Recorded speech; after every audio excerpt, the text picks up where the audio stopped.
Entonces vamos a comenzar con una lectura de la palabra y pues ya saludé a las familias de Nazaret que se reúnen con Alex y con Carolina aquí en Bogotá. En este 13 de junio del año 2020. Increíble que ya estemos tan adelantados, ¿no?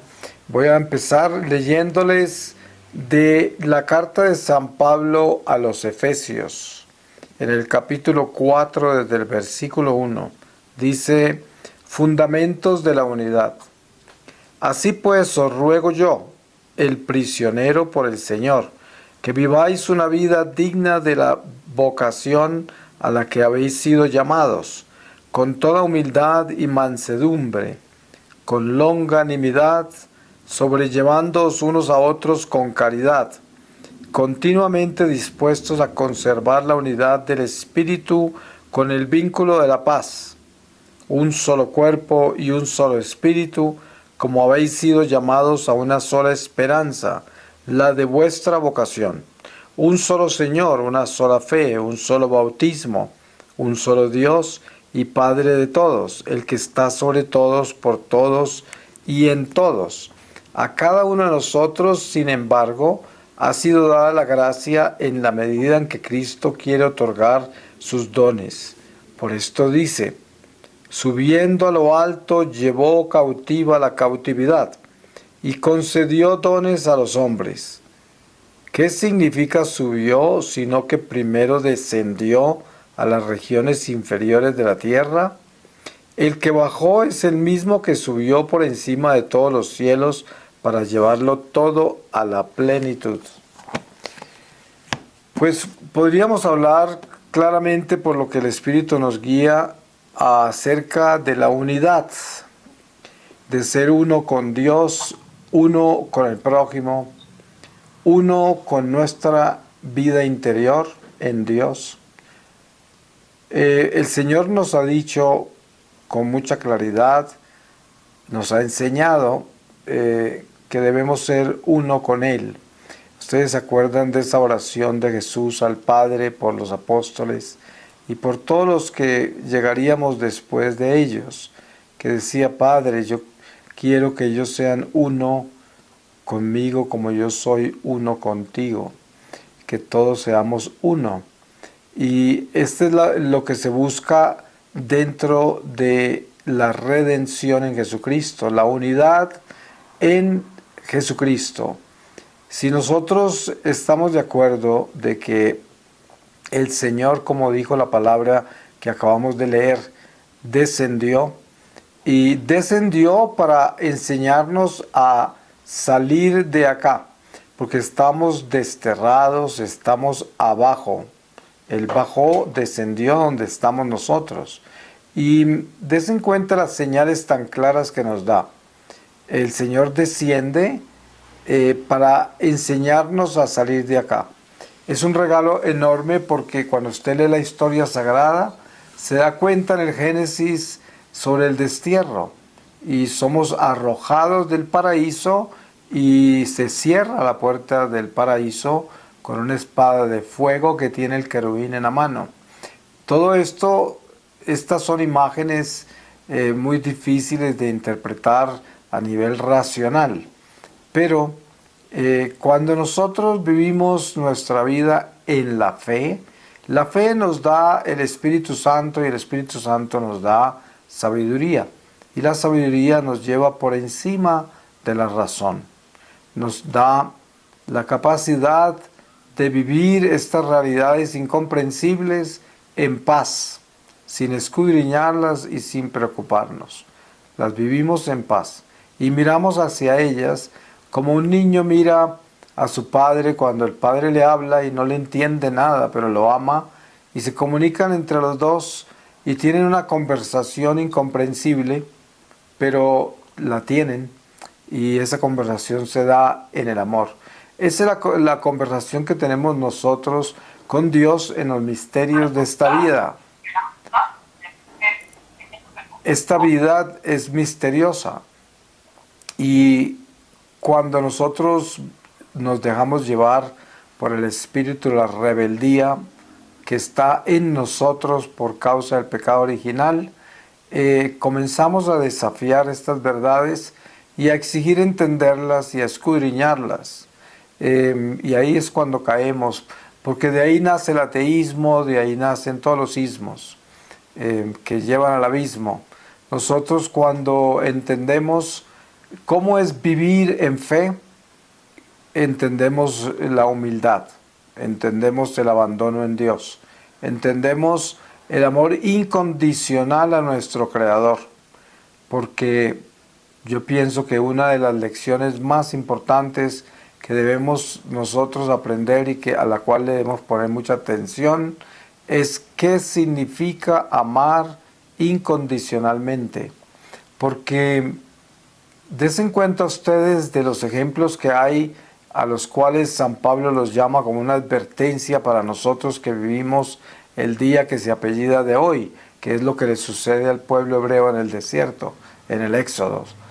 Ellos añoraban Egipto cuando tenían escasez de comida o estaban cansados o añoraban las cosas de Egipto aunque fuera en la esclavitud y se rebelaban y tentaban a Dios. Tentar a Dios tiene muchos niveles.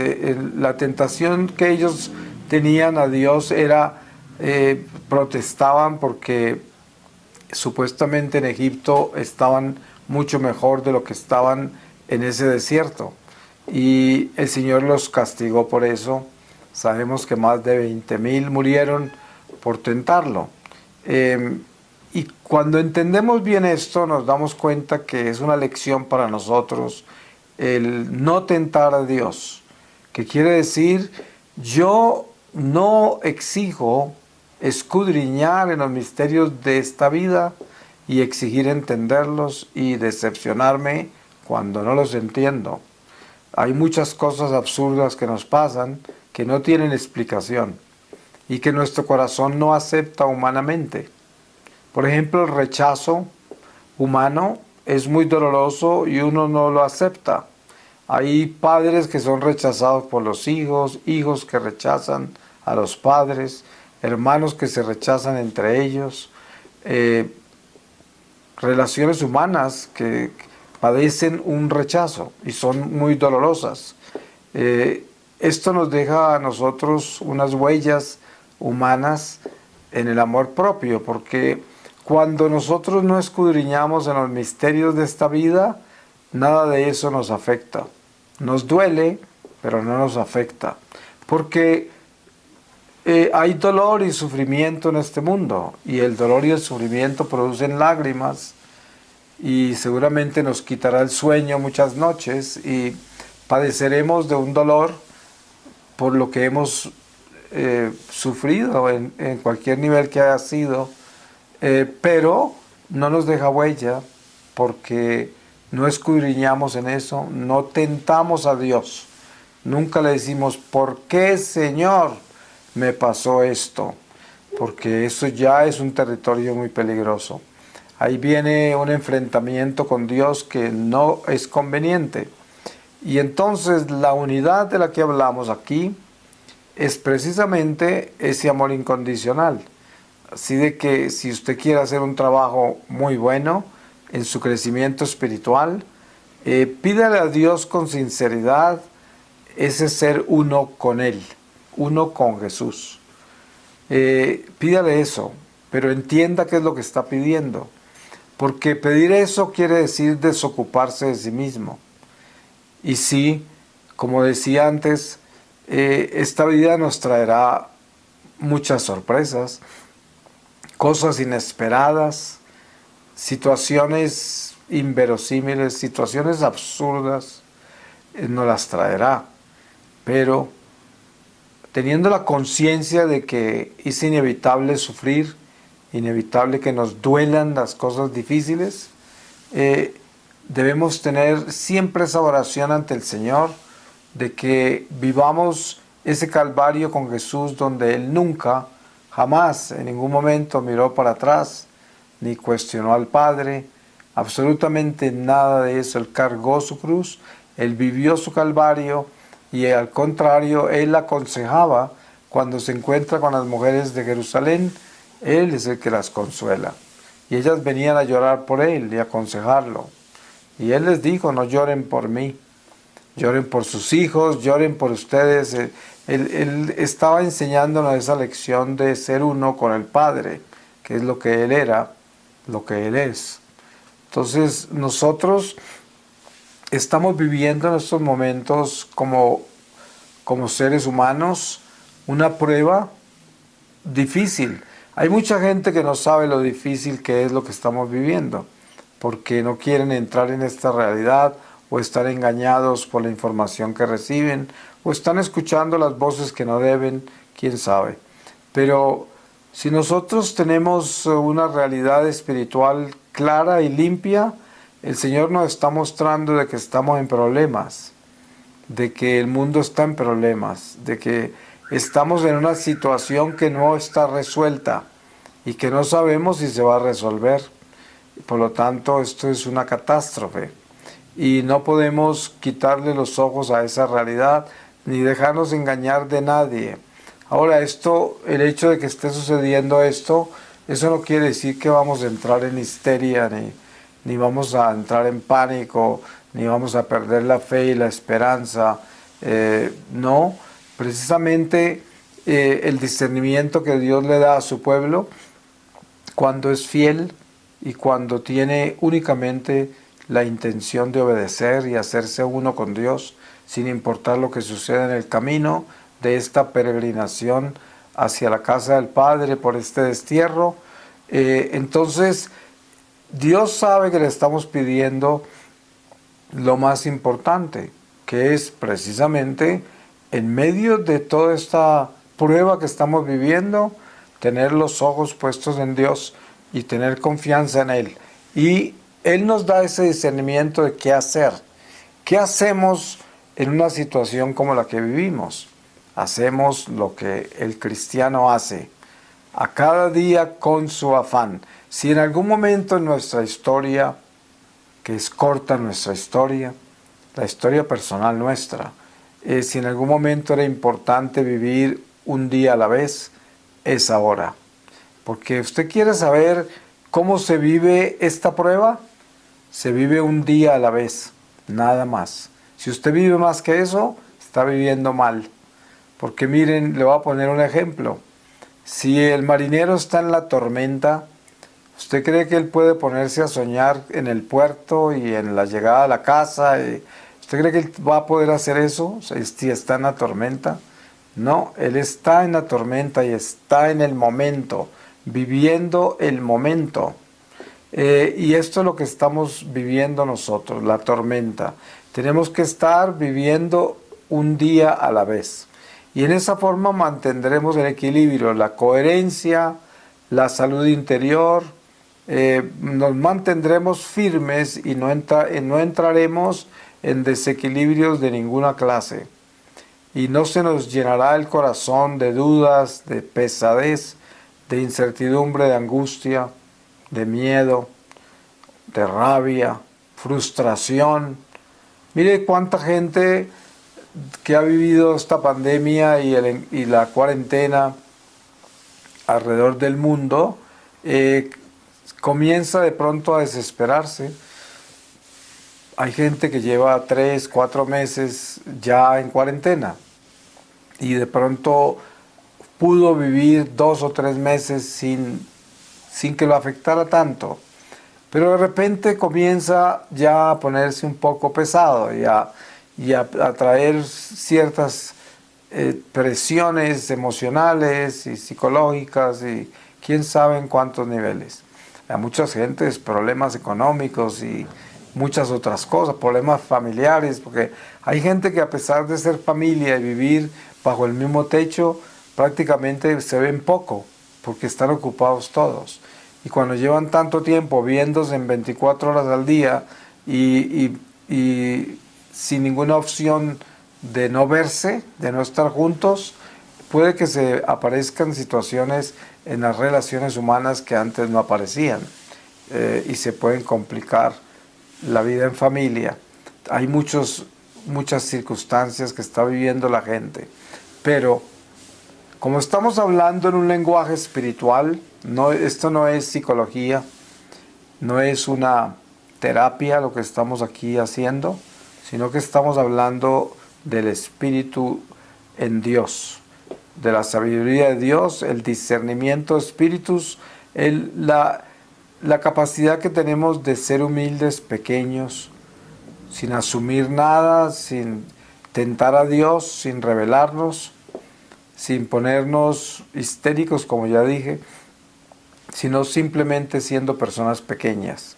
Ustedes siempre han escuchado en todas las enseñanzas que han recibido como católicos, y sobre todo ustedes, familias de Nazaret que tienen a Alex y a Carolina, que los están siempre catequizando, y de entre ustedes seguramente habrán muchos que tienen un muy buen conocimiento de toda la doctrina y se han educado y formado en nuestra fe. Ustedes saben que nosotros nos edificamos como personas espirituales con el fin de fortalecernos interiormente, que quiere decir llenarnos del Espíritu Santo. ¿Cómo se fortalece un ser humano espiritualmente? De la única manera que se fortalece es llenándose de Dios. Ustedes saben que hay demasiadas cátedras intelectuales que nos traen una teología muy profunda e importante, pero que de repente no nos enseñan el amor de Dios, sino que nos hacen muy inteligentes, muy preparados, muy estructurados, pero el amor no, no se enseña con cátedra. El amor no es una catequesis. El amor es Dios, y Dios habita en nosotros cuando nosotros le somos fieles a Él. Sabemos que por la revelación de la palabra de Dios, Dios nos dice que Él nos amó primero y Él fue quien nos llamó, nos escogió y nos envió. Y por lo tanto, el tener vida interior es tener a Dios, y tener a Dios es obedecerle a Él. San Juan dice, el que dice ser amigo de Dios, dice amar a Dios y no cumple sus mandamientos, es un mentiroso. Por eso es importante entender que para uno poderse llenar de Dios, tiene que obedecerle. Cuando uno le obedece a Dios, se llena de Él, obviamente. ¿Cómo hace uno para amar a su esposa, o a su esposo, o a sus hijos, a sus hermanos, al prójimo? ¿Cómo hace? Le obedece. ¿En qué forma le obedece uno a las personas? Se somete a ellas por el amor. Esa es la forma de obedecer. Ustedes saben que el ser humano egoísta, que no tiene a Dios en el corazón, siempre espera ser amado y se ofende profundamente cuando es rechazado, cuando no es amado, cuando no es alabado, engrandecido, aplaudido, reconocido. Pero cuando uno entiende qué es el amor de Dios, entonces uno se somete al amor. Entonces se somete al prójimo, porque es capaz de someterse a Dios, que quiere decir ama sin condición. Esta es la meta más alta espiritual, amar sin condición. Porque examínese usted y verá cómo le rebota todo lo que estoy diciendo. Si usted es sincero, ¿no? Y se da cuenta cuánto ha vivido usted esperando ser amado. Y cuánto se ha ofendido y le ha dolido cuando no lo han amado. Porque miren, algunos de ustedes, bueno, son familias, ¿cierto? Las que están reunidas acá. Y seguramente muchos de ustedes tienen hijos. Y también de todas maneras son hijos. Y conocen lo que es la familia, el padre, la madre, los hermanos. Ustedes saben que las relaciones humanas comienzan de un estado muy primitivo, ¿cierto?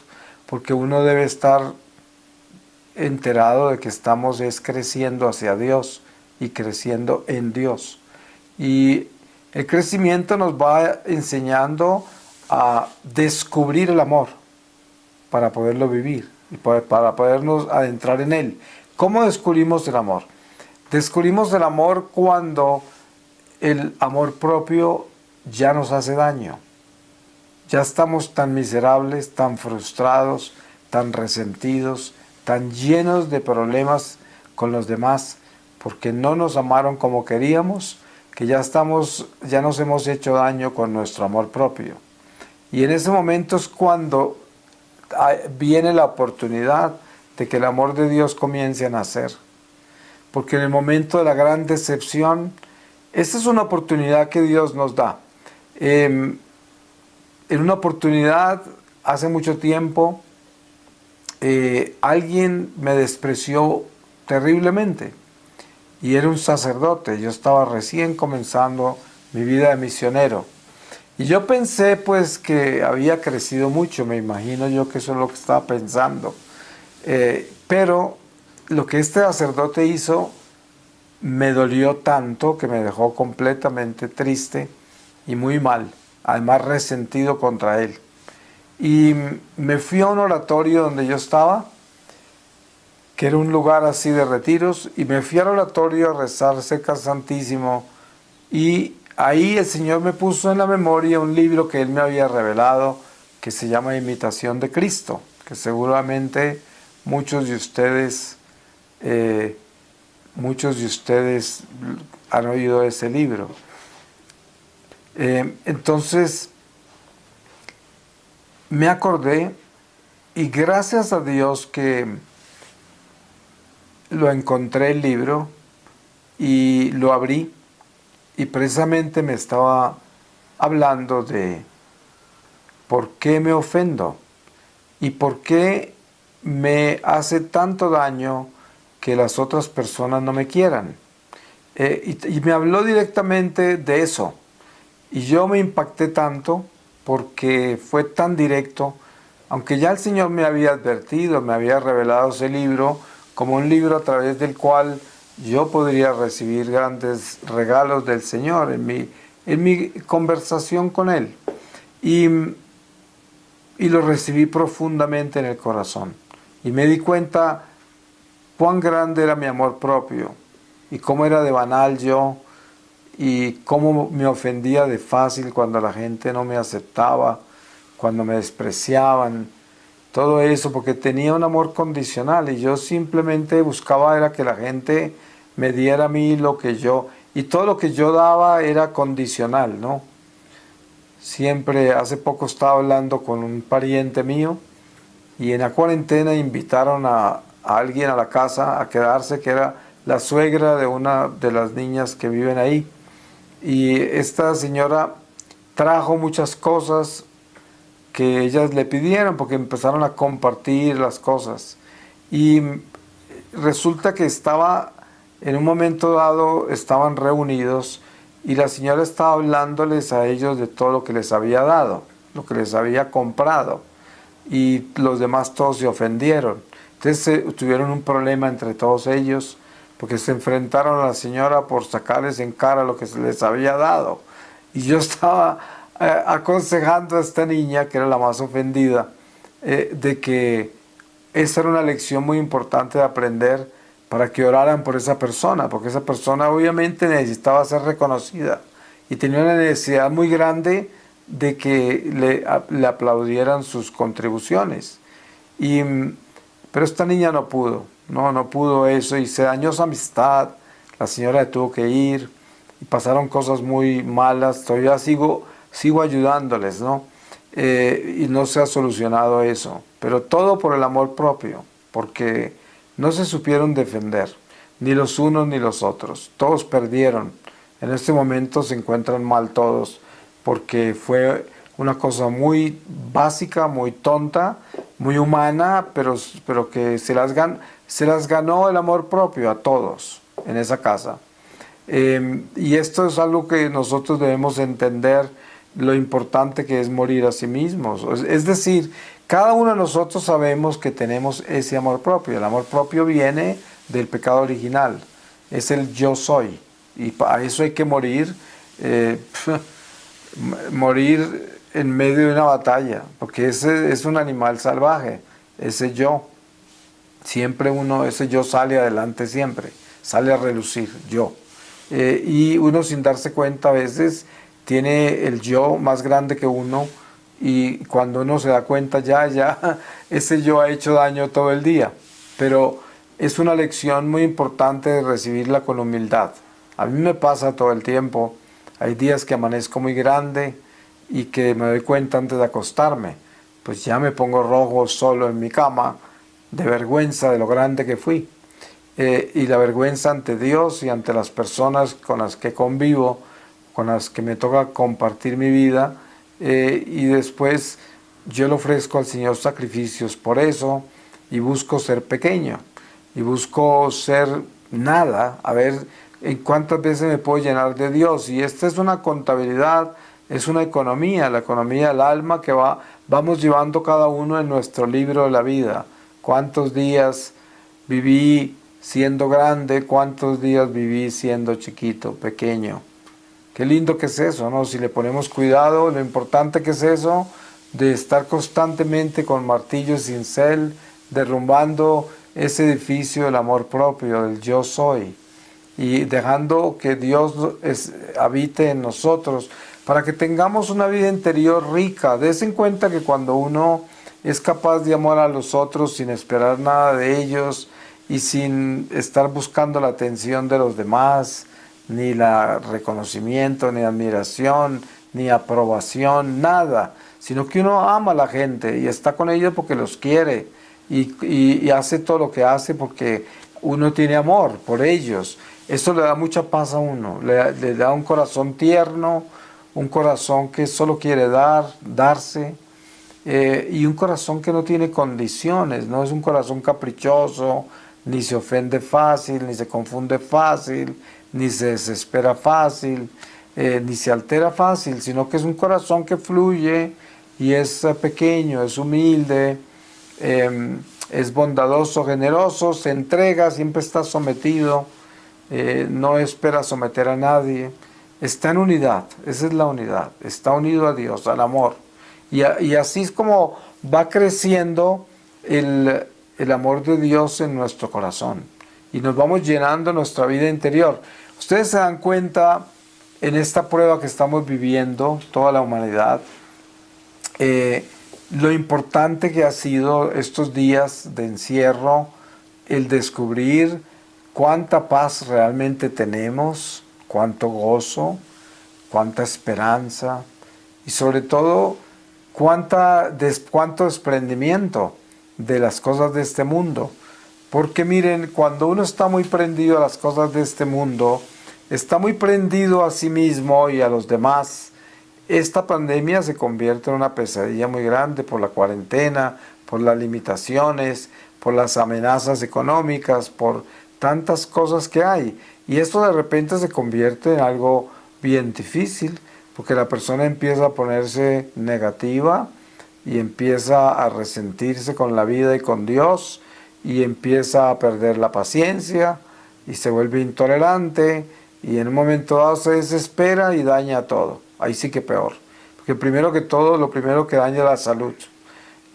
Ustedes saben que esta es la estación de la enfermedad mental. Hay más enfermos mentales hoy que de la coronavirus. Lo que pasa es que eso no se publica mucho ni se dice mucho de eso, pero las enfermedades mentales son inmensas, masivas, alrededor del mundo, porque la gente que se vuelve intolerante, impaciente, llena de miedo, de angustia, de resentimientos, se va enfermando y no se da ni cuenta lo enferma que está. Y termina deprimida, termina obsesionada, afligida, oprimida, en todos los sentidos. Esto tiene que ser algo que cada uno de nosotros debe administrar con sabiduría. Esa sabiduría solo viene de Dios y todo esto se logra a medida que nosotros vamos viviendo una vida de oración rica, Des en cuenta que hay que tener mucho cuidado con esto de la oración, porque la oración viene del corazón, la verdadera oración, del corazón. Es un gemido inefable que da el Espíritu Santo en nosotros hacia Dios. Ahí es el comienzo de toda oración, que es la contemplación, viene desde adentro. Yo hablo con Dios. Yo, por ejemplo, en mi vida de oración, mi momento de oración más importante es cuando despierto. En el momento que despierto yo vivo mi relación más íntima con Dios, igual cuando me voy a acostar. La más importante para mí, grande, siempre es en la mañana. Y yo despierto e inmediatamente empieza mi oración.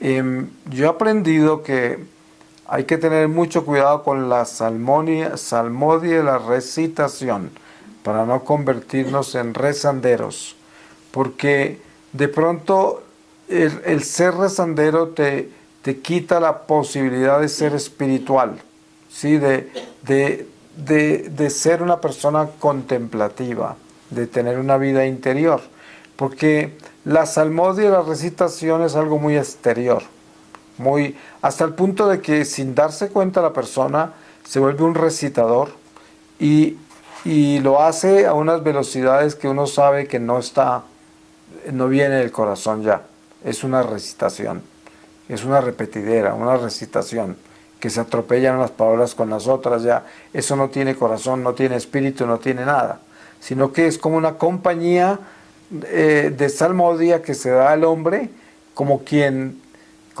canta salmos y se acompaña con ellos, pero esa no es una oración ya, ahí ya no hay oración, ahí lo que hay es una recitadera. Por eso se dice, hay que tener mucho cuidado con la rezandería y no caer en eso, porque eso ya no es oración. Y eso produce cansancio, eso produce un hastío interior espiritual, desiertos a veces. A veces la persona queda como que no sintió nada después de haber rezado tanto y no siente nada, hasta se siente cansada. Entonces, es importante entender que la palabra oración es corazón, viene del amor, viene de adentro del ser, de adentro, tiene que venir de adentro. Ustedes pueden observar con cuidado en la forma que una persona recita las oraciones, si son externas o internas, por la forma en que las recita, porque si nosotros no llevamos nuestra oración al corazón, estamos simplemente recitando. Y la recitación nos produce soledad, soledad interior, porque eso no da compañía. Miren que en una oportunidad estaba en Perú y después de haber dado un retiro, el padre de la parroquia me pidió que orara por la gente. Y yo me subí por unas gradas a un lugar que era un poco más alto que la gente, que donde estaba la gente en ese salón, y subían por esas gradas y yo oraba por ellos.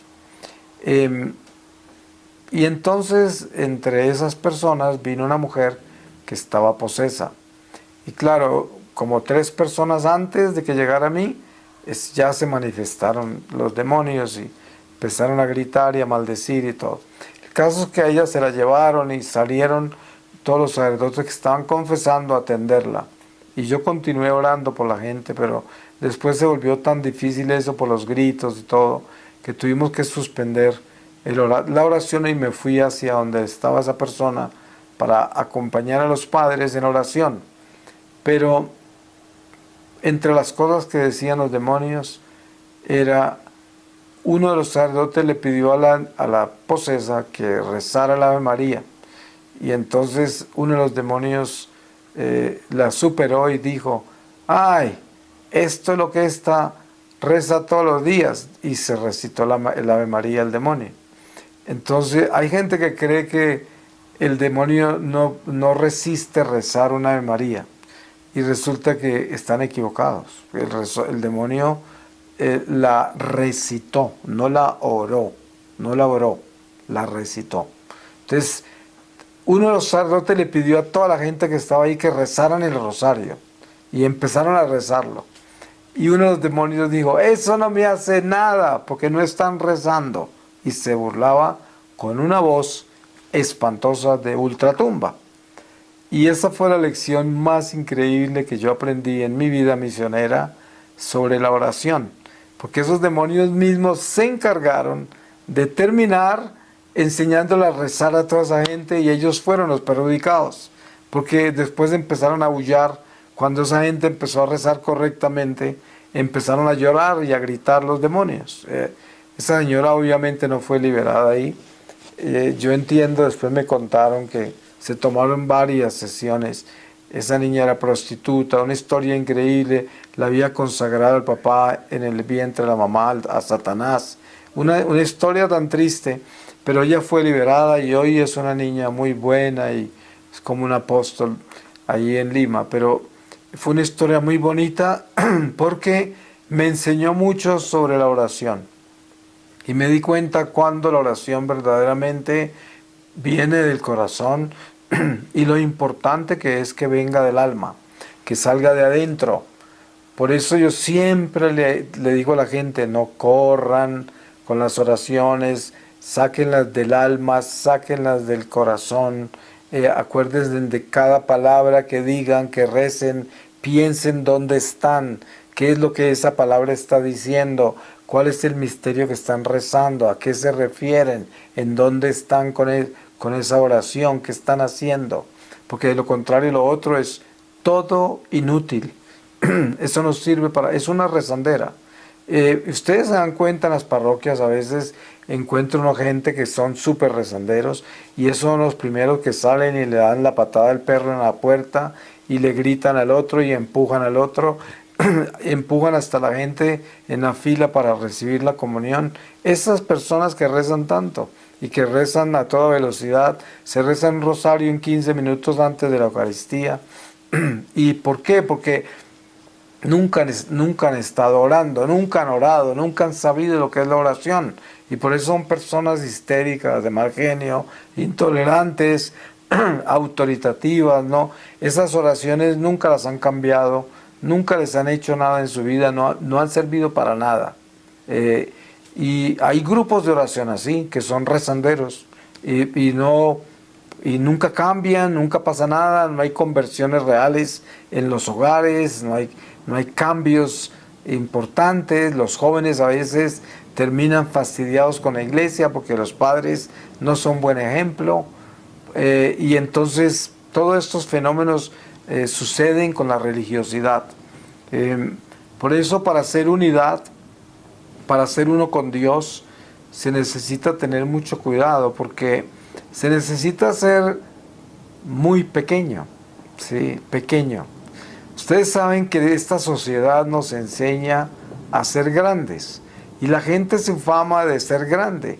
Ustedes han visto cómo la gente se puede gastar toda una noche contándole a uno lo importantes que son y lo distinguidos y todas las cosas que han hecho es decir, una persona se puede gastar horas enteras alabándose, y ni se da cuenta, no sabe que lo está haciendo.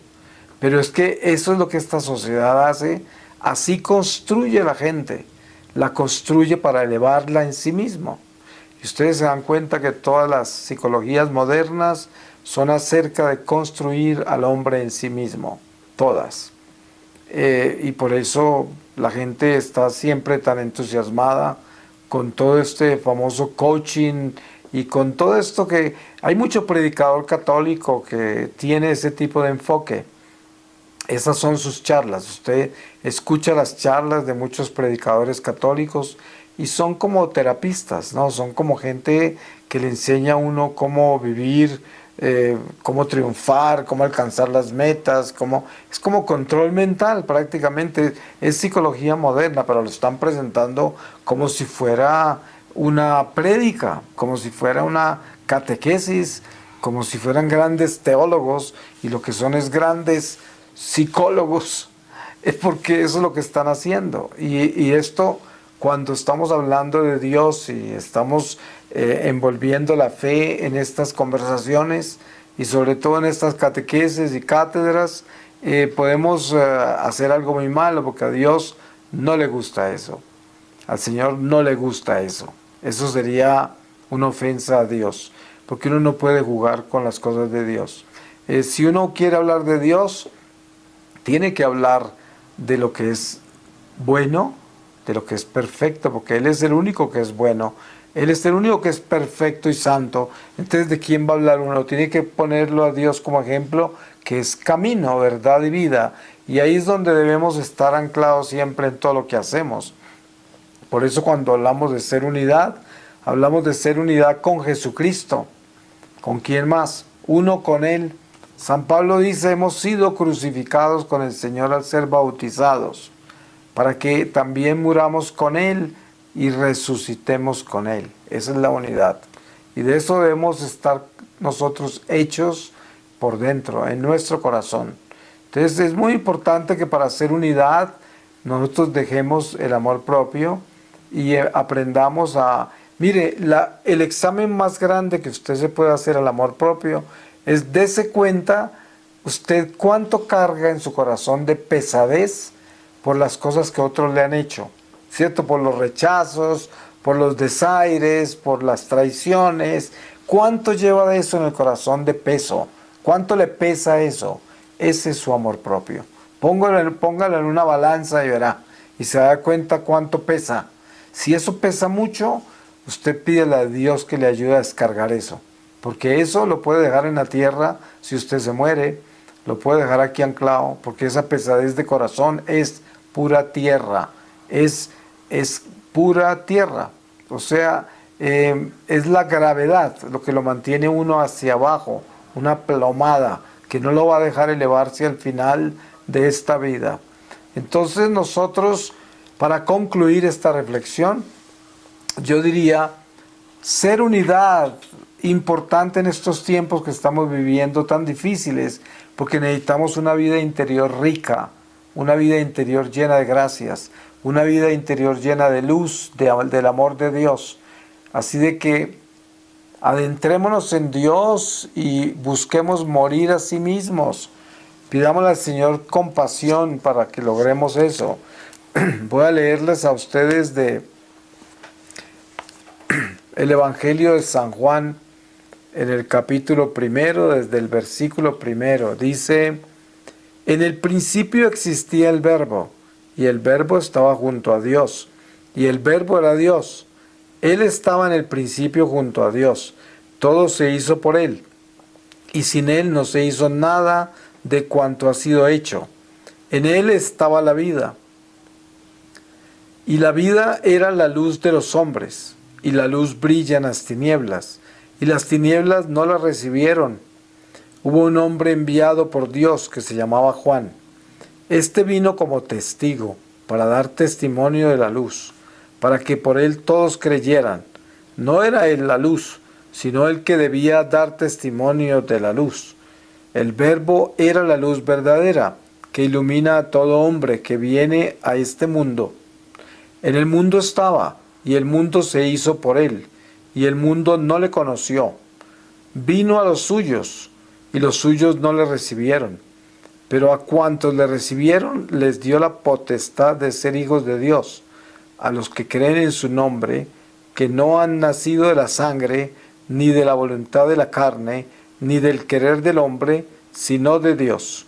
Y el Verbo se hizo carne, y habitó entre nosotros, y hemos visto su gloria, gloria como de unigénito del Padre, lleno de gracia y de verdad.